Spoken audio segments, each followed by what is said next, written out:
আমাদের মতন মানুষের নামের পিছনে যে টাইটেল থাকে সেই টাইটেলটা না দিয়ে সেখানে মধ্যবিত্ত বললে বেশি ভালো হয়। আমরা মধ্যবিত্ত, আমরা নিজের শখ পূরণ করার আগে 10 বার ভাবি, একটা কোনো কিছু খাবার আগে 10 বার ভাবি, কোথাও চাপার আগে 10 বার ভাবি।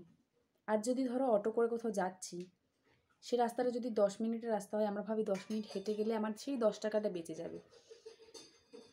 আজকে ধরো কোনো কিছু খাচ্ছি, কোনো কিছু শখ করে, যার দাম 100 টাকা, কিন্তু সেটা জাস্ট শখের জন্য খাওয়া, আমরা ভাবি এই 100 টাকা কাল হয়তো বাজারে হয়ে 2 দিন আমাদের বাজার চলে যাবে।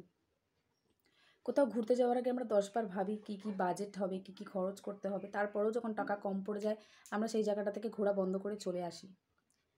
কোনো একটা শখের জিনিস পছন্দ হলো, কোনো একটা জামা ভীষণ পছন্দ হয়েছে, তার দাম আমাদের হয়তো সামর্থ্যের মধ্যে, কিন্তু আমরা সামর্থ্য বলতে সেই জিনিসটা হয়তো আমাদের কাছে টাকা আছে, আমরা কিনবো, কিন্তু পরে ভাবি ইস এই টাকাটা এখানে খরচা করব, তার থেকে থাক 100 টাকা বা 150 টাকার একটা কুর্তি পরে চালিয়ে দেবো, ওই টাকাটা আমাদের অন্য কোনো কাজে লাগবে।